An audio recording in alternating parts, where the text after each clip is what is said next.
रात के 2:47 पर थे। पूरे घर में सन्नाटा पसरा हुआ था। राहुल गहरी नींद में था। तभी अचानक उसकी आंख खुल गई। उसे लगा जैसे किसी ने बहुत हल्के से दरवाजे पर दस्तक दी हो। टक टक।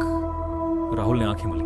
कुछ सेकंड तक वो चुपचाप सुनता रहा। फिर से वही आवाज आई, टक टक टक।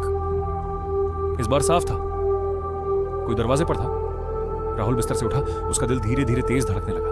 वो दरवाजे के पास गया और पूछा, कौन है? कोई जवाब नहीं, सिर्फ सन्नाटा।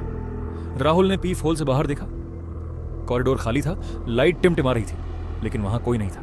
राहुल को अजीब सा डर लगा। वो वापस मुड़ने लगा।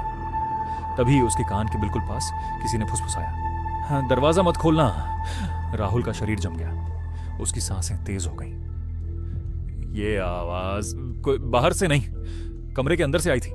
उसने धीरे धीरे पीछे देखा। कमरे के कोने में अंधेरे के बीच एक काली परछाई खड़ी थी, लंबी, बिल्कुल इंसान जैसी, लेकिन चेहरा पूरी तरह काला। राहुल कांपते हुए बोला, तू कौन है? कुछ सेकंड तक वो परछाई चुप रही, फिर धीरे धीरे बोली, अच्छा किया तूने दरवाजा नहीं खोला। राहुल ने डरते हुए पूछा, क्यों? परछाई के चेहरे पर अजीब सी मुस्कान आई, क्योंकि जो बाहर है वो मैं नहीं हूं। राहुल के हाथ पैर ठंडे पड़ गए। तभी दरवाजे की कुंडी अपने आप हिलने लगी। टक टक टक। इस बार आवाज और तेज थी। राहुल दरवाजे को घूर रहा था और पीछे खड़ी परछाई को भी। अचानक दरवाजा अपने आप धीरे धीरे खुलने लगा। कर कर। राहुल की आंखें फटी रह गईं। दरवाजे के बाहर वही काली परछाई खड़ी थी, बिल्कुल वैसी ही जैसी उसके कमरे के अंदर थी। अब कमरे में दो परछाइयां थीं, एक अंदर एक बाहर।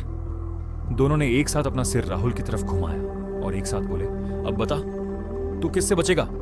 राहुल जोर से चिल्लाया और अगले ही पल सब कुछ शांत हो गया। अगली सुबह राहुल के घर वाले उसके कमरे का दरवाजा तोड़कर अंदर गए। कमरा खाली था, ना राहुल ना कोई निशान, बस दीवार पर खून से लिखा था, मैंने दरवाजा खोल दिया,